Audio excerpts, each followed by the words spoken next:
my house. And if I don't steal it, someone else is gonna steal it. Hi, I'm Qasim, and I have a dream that one day I'll be telling my kids the stories of me visiting every country in the world. But today, doing this video, I'm sacrificing that dream. And if you want to know why, stay with me and I will tell you. But for now, let me tell you the story of my people. 500 Palestinians who today are forced to evacuate their homes, the ones they've been living in for decades, so some settlers can board on some planes and come take these houses that they don't own. Jacob, you know this is not your house. Yes, but if I go, you don't go back. So what's the problem? Imagine an unjust court telling you that you have to leave the house you grew up in, the one you got married in, the one that you were planning to spend the rest of your life in. So someone from, I don't know, the US can come and steal the house illegally and be proud about it. أنا يعني بعرفهم بدي أروح يا زلمة. أنا كل ذكرياتي هون. أنا طفولتي هون، فتوتي هون، شبابي هون، دراستي هون، مدرستي من هون، تخريجي من جامعة من هون، تجويزي وأولادي من هون، كلهم بهذا الدار. كل حجر بالدار بيحكي قصة عندي. What's being stolen here is the last glimpse of hope that maybe one day Palestinians in Jerusalem will get justice. Especially that this neighborhood is well located in the heart of Palestinian Jerusalem, and it's unacceptable for an Israeli settlement to be there. And I had to tell this story today because for some reason international media decided to stay silent.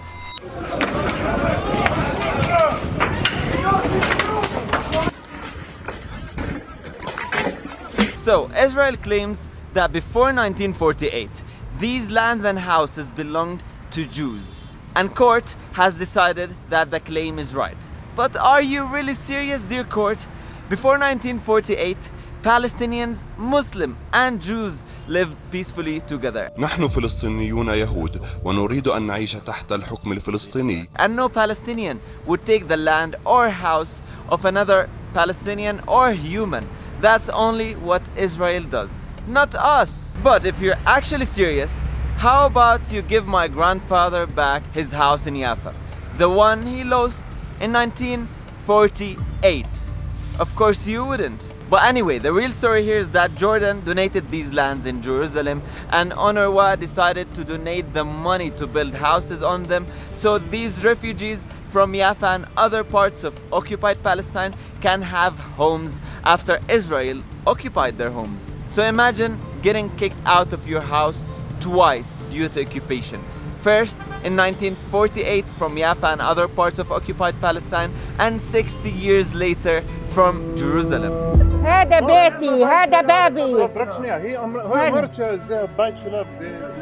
لمين تشكي والقاضي غريمك؟ لمين؟ Dear world, my people are told occasionally, why don't you just make peace with Israel?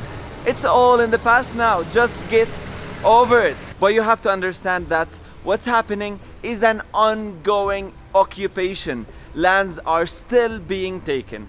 Settlements, illegal ones, are still being built, and the people of Sheikh Jarrah neighborhood are fighting for their right to stay in their homes right this moment you're watching. They're being assaulted, brutally beaten, and killed. And that's why I had to talk about it. And this is not just news. You can easily follow and see what's happening live if you go on some accounts on Instagram of the people who are living there. I can see live what's happening there, and you can easily see the brutality of the Israeli army and forces. And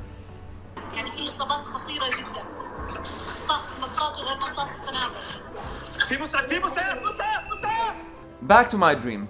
It's quite known that Israel controls the borders of Palestine, and they don't let anyone in if they speak up about what's happening. So, I'm sad to tell you that probably I will visit every country in the world and tell my kids the stories, but not of my own Palestine. So please, if you're watching this, share the story. Don't underestimate the power of social media. Let the world know what's happening and use the hashtag #SaveSheikhJarrah. Thank you.